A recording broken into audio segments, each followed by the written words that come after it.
बोलो गुरुदेव भगवान की जय। प्यारे कृष्ण कन्हैया लाल की जय। श्रीमद् देवी भागवत महापुराण प्रथम खंड चल रहा है और तृतीय स्कंध चल रहा है।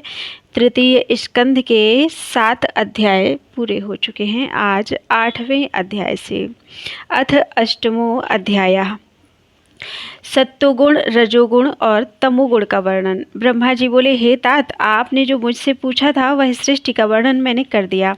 अब गुणों का स्वरूप कहता हूँ, उसे एकाग्र चित्त होकर सुनो। सत्वगुण को प्रीति स्वरूप समझना चाहिए। वह प्रीति सुख से उत्पन्न होती है। सरलता, सत्य, शौच, श्रद्धा, क्षमा, धैर्य, कृपा, लज्जा, शांति और संतोष, इन लक्षणों से सदैव निश्चल सत्वगुण की प्रतीति होती है। सत्वगुण का वर्ण श्वेत है। यह सर्वदा धर्म के प्रति प्रीति उत्पन्न करता है। सत श्रद्धा का आविर्भाव करता है तथा असत श्रद्धा को समाप्त करता है।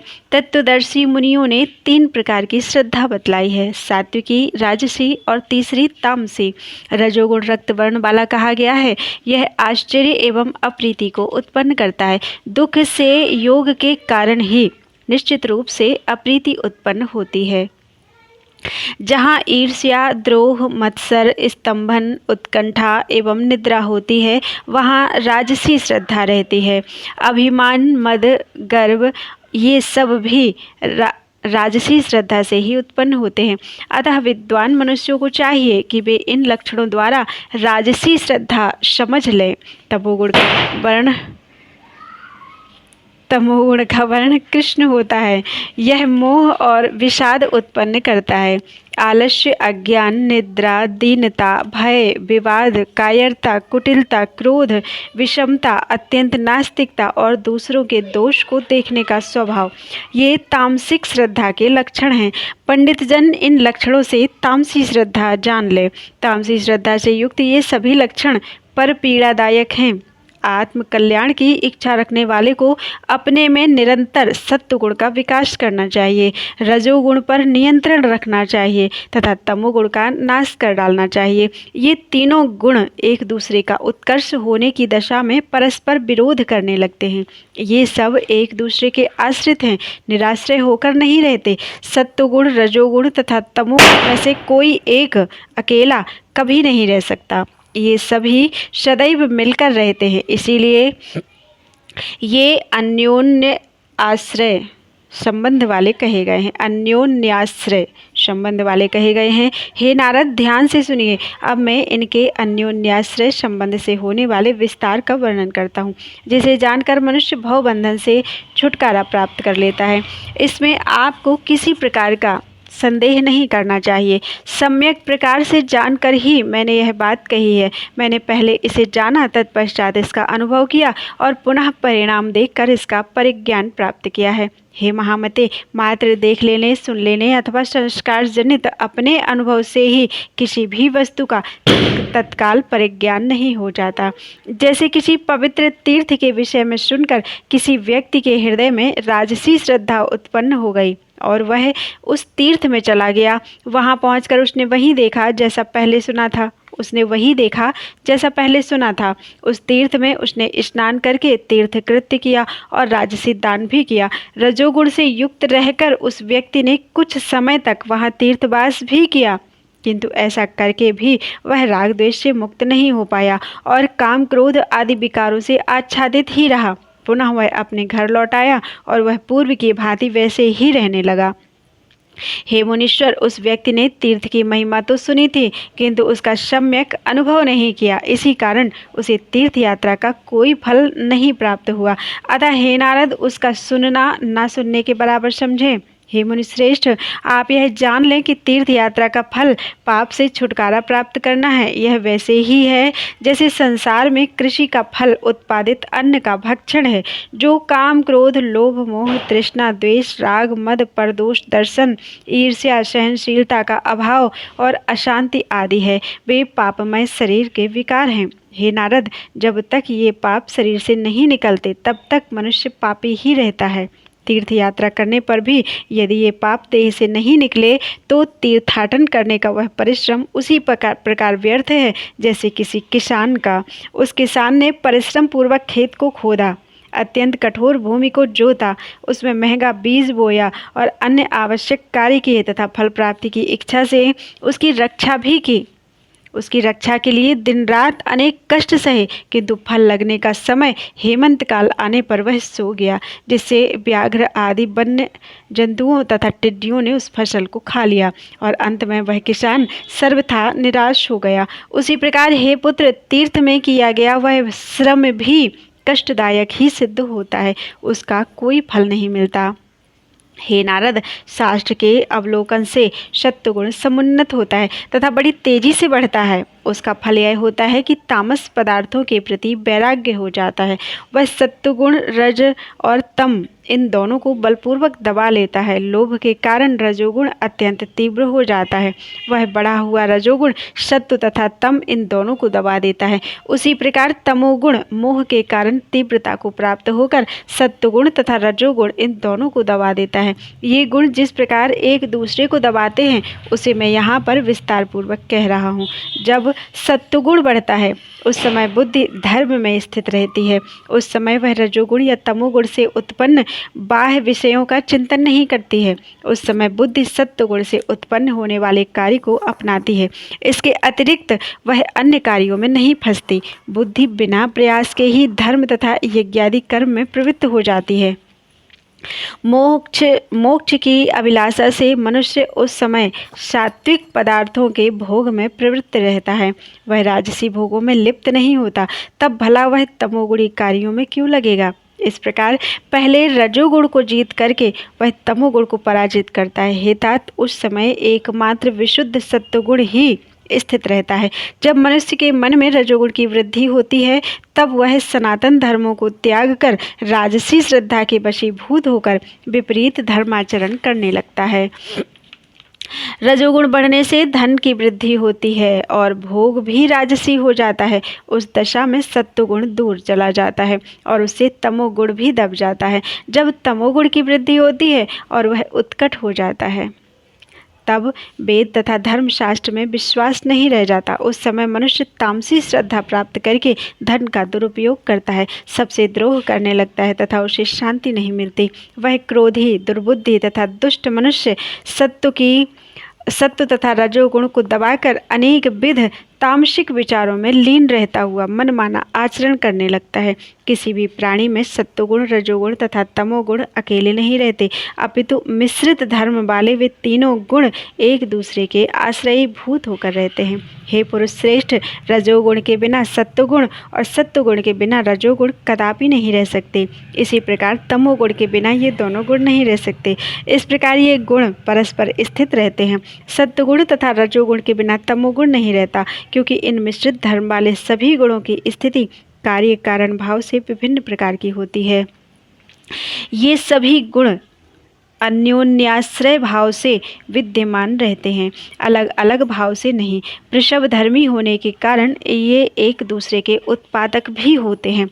सत्वगुण कभी रजोगुण को और कभी तमोगुण को उत्पन्न करता है। इसी तरह रजोगुण कभी सत्वगुण को तो कभी तमोगुण को उत्पन्न करता है। इसी प्रकार तमोगुण कभी सत्वगुण को एवं कभी रजोगुण को भी उत्पन्न करता है। ये तीनों गुण आपस में एक दूसरे को उसी प्रकार उत्पन्न कर देते हैं जिस प्रकार मिट्टी का लौंदा घड़े को उत्पन्न कर देता है। मनुष्यों की बुद्धि में स्थित ये तीनों गुण परस्पर कामनाओं को उसी प्रकार जागृत करते हैं जैसे देवदत्त, विष्णुमित्र और यज्ञदत्त आदि मिलकर काम करते हैं।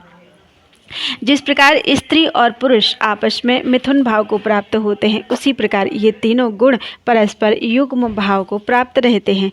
रजोगुण का युग्म भाव होने पर सत्वगुण और सत्वगुण का युग्म भाव होने पर रजोगुण और तमोगुण के युग्म भाव से सत्वगुण तथा रजोगुण ये दोनों उत्पन्न होते हैं, ऐसा कहा गया है। नारद जी बोले, इस प्रकार पिताजी ने तीनों गुणों के अति उत्तम स्वरूप का वर्णन किया। इसे सुनने के पश्चात मैंने पुनः पितामह ब्रह्मा जी से पूछा, इति श्रीमद्देवी भागवते महापुराणे अष्टादशसहस्रयां संहितायां तृतीये स्कन्धे गुणानां रूप संस्थानादि वर्णनं नाम अष्टमो अध्याय।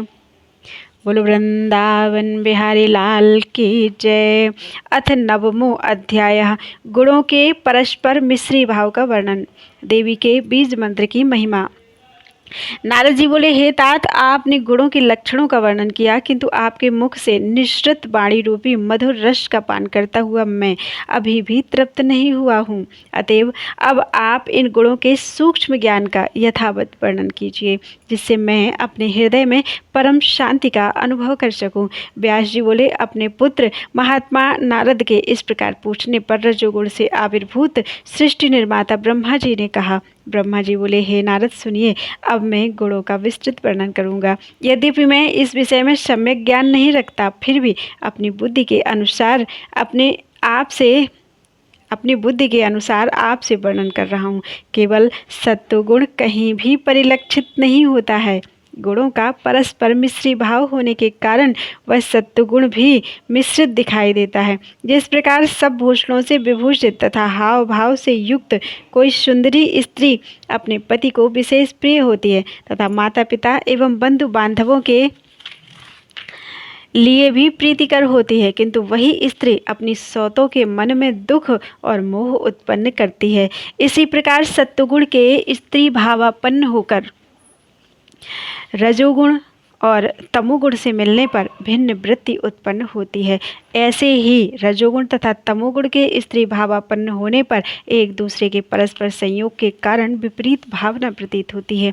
हे नारद, यदि ये तीनों गुण परस्पर मिश्रित ना होते तो उनके स्वभाव में एक सी ही प्रवृत्ति रहती, किंतु तीनों गुणों में मिश्रण होने के कारण ही विभिन्नताएं दिखाई देती हैं। जैसे कोई रूपवती स्त्री यौवन, लज्जा, माधुर्य तथा विनय से युक्त हो, साथ ही वह धर्मशास्त्र के अनुकूल हो तथा कामशास्त्र को जानने वाली हो, तो वह अपने पति के लिए प्रीतिकर होती है, किंतु सौतों के लिए कष्ट देने वाली होती है। सौतों के लिए मोह तथा दुख देने वाली होने पर भी कुछ लोगों के द्वारा वह सत्वगुणी कही जाती है और सत्वगुण के अनेक शुभ कार्य करने पर भी वह सौतों को विपरीत भाव वाली प्रतीत होती है। जैसे राजा की सेना चोरों से पीड़ित सज्जनों के लिए सुख देने वाली होती है, किंतु वही सेना चोरों के लिए दुखदायिनी, मूढ़ तथा गुणहीन होती है। इससे प्रकट होता है कि स्वाभाविक गुण भी विपरीत लक्षणों वाले दिख पड़ते हैं। जैसे किसी दिन जब चारों ओर काले काले मेघ घिराए हों, बिजली चमक रही हो, मेघ गरज रहे हों, अंधकार से आच्छादित हो और घनघोर वर्षा के कारण सूखी भूमि सिंच रही हो, तब भी लोग उसे तमोरूप गाढ़ अंधकार से व्याप्त दुर्दिन नाम से ही पुकारते हैं।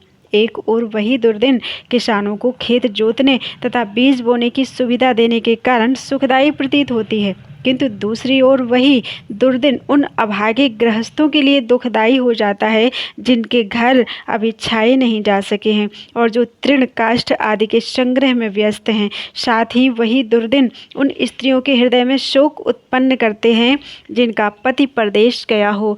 उसी प्रकार ये सत्वादि गुण अपनी स्वाभाविक परिस्थिति में रहते हुए भी अन्य गुणों से मिलने पर विपरीत दृष्टिगोचर होते हैं। हे पुत्र, अब मैं उन गुणों के लक्षण पुनः बता रहा हूँ, सुनो। सत्वगुण सूक्ष्म, प्रकाशक, स्वच्छ, निर्मल एवं व्यापक होता है। जब मानव के संपूर्ण अंग और नेत्र आदि इंद्रियां हल्के हों, मन निर्मल हो तथा वह उन राजस एवं तामस विषयों को ना ग्रहण करता हो, तब यह समझ लेना चाहिए कि शरीर में अब सत्वगुण प्रधान रूप से विद्यमान है। जब जिस किसी की देह में रजोगुण प्रधान रूप से विद्यमान रहता है, तब वह बार बार जम्भाई, स्तंभन, तंद्रा तथा चंचलता उत्पन्न करता है। इसी प्रकार जब अत्यंत कलह करने का मन चाहता हो, अन्यत्र जाने की इच्छा हो, चित्त चंचल हो और वाद विवाद में उलझने की प्रवृत्ति हो, मन में काम भावना का गहरा पर्दा पड़ जाए, तब यह समझ ले कि शरीर में तमोगुण की प्रधानता है। उस समय शरीर के अंग भारी हो जाते हैं, इंद्रियां तामसिक भावों के वशीभूत रहती हैं, चित्त विमूढ़ रहता है और वह निद्रा की इच्छा नहीं करता। हे नारद, इस प्रकार सभी गुणों के लक्षण समझना चाहिए। नारद जी बोले, हे पितामह, आपने तीनों गुणों को भिन्न भिन्न लक्षणों वाला बताया, तो फिर ये एक स्थान में होकर निरंतर कार्य कैसे करते हैं? विपरीत होते हुए भी शत्रु रूप ये गुण एकत्र होकर परस्पर मिल करके किस प्रकार कार्य करते हैं, यह मुझे बताइए। ब्रह्मा जी बोले, हे पुत्र, सुनो, मैं बताता हूँ। उन तीनों गुणों का स्वभाव दीपक के समान है। जैसे दीपक में तेल, बत्ती और अग्निशिखा तीनों परस्पर विरोधी धर्म वाले हैं, परंतु तीनों के सहयोग से ही दीपक वस्तुओं आदि का दर्शन कराता है। यद्यपि आग के साथ मिला हुआ तेल आग का विरोधी है और तेल बत्ती तथा अग्नि का विरोधी है, तथापि वे एकत्र होकर वस्तुओं का दर्शन कराते हैं। नारद जी बोले, हे सत्यवती श्रुत व्यास जी, ये सत्वादि तीनों गुण भी प्रकृति से उत्पन्न कहे गए हैं और ये जगत के कारण हैं, जैसा मैंने पहले भी सुना है। व्यास जी बोले, हे राजन, इस प्रकार नारद जी ने विस्तार पूर्वक गुणों के लक्षण और उनके विभागों के सहित कार्यों को भी मुझे बतलाया है। सर्वदा उन्हीं परम शक्ति की आराधना करनी चाहिए जिनसे यह समस्त संसार व्याप्त है। वे भगवती कार्यभेद से सगुणा और निर्गुणा दोनों हैं। वह परम पुरुष तो अकर्ता, पूर्ण, निष्प्रह तथा परम अविनाशी है। ये महामाया ही सत और असद रूप जगत की रचना करती हैं। ब्रह्मा, विष्णु, शिव, सूर्य, चंद्र, इंद्र, दोनों अश्विनी कुमार, आठों वसु, विश्वकर्मा, कुबेर, वरुण, अग्नि, वायु, पूषा, कुमार कार्तिकेय और गणपति, ये सभी देवता उन्हीं महामाया की शक्ति से युक्त होकर अपने अपने कार्य करने में समर्थ होते हैं। हे मुनीश्वरों, यदि ऐसा ना हो तो वे हिलने डुलने में भी समर्थ नहीं हो सकते। हे राजन, वे परमेश्वरी ही इस जगत की परम कारण हैं। अतः हे नरपते, अब आप उन्हीं की आराधना करें, उन्हीं का यज्ञ करें और परम भक्ति के साथ विधिवत उन्हीं का पूजन करें। वे ही महालक्ष्मी, महाकाली एवं महासरस्वती हैं। वे सब जीवों की अधीश्वरी, समस्त कारणों की एकमात्र कारण, सभी मनोरथों को पूर्ण करने वाली, शांत स्वरूपिणी, सुखपूर्वक सेवनीय तथा दया से परिपूर्ण है।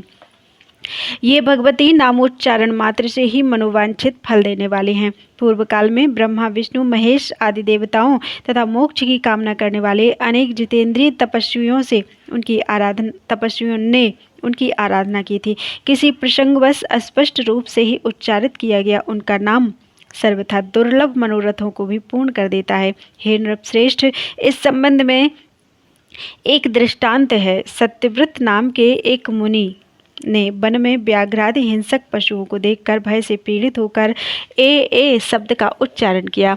उस बिंदु रहित बीज मंत्र एम का उच्चारण करने के फलस्वरूप उसे भगवती ने मनोवांछित फल प्रदान किया। उसने एम नहीं बोला था, उसने ए बोला था, तो भी भगवती ने मनोवांछित फल प्रदान किया। यह दृष्टांत हम पुण्यात्मा मुनियों के लिए प्रत्यक्ष ही है। हे राजन, ब्राह्मणों की सभा में विद्वानों के द्वारा उदाहरण के रूप में उस सत्यव्रत के कहे जाते हुए संपूर्ण आख्यान को मैंने विस्तार पूर्वक सुना था। सत्यव्रत नाम वाले उस निरक्षर तथा महामूर्ख ब्राह्मण ने वह अय शब्द एक कोल के मुख से सुनकर स्वयं भी उसका उच्चारण किया। बिंदु रहित एम बीज का उच्चारण करने से भी वह श्रेष्ठ विद्वान हो गया। अयकार के उच्चारण मात्र से भगवती प्रसन्न हो गई और दयार्द होकर उन परमेश्वरी ने उसे कविराज बना दिया। इति श्रीमद्देवी भागवते महापुराणे अष्टादशसहस्रयां संहितायां तृतीय स्कंधे गुण परिज्ञान वर्णनम नाम नवमो अध्याय। बोलो वृंदावन बिहारी लाल की जय।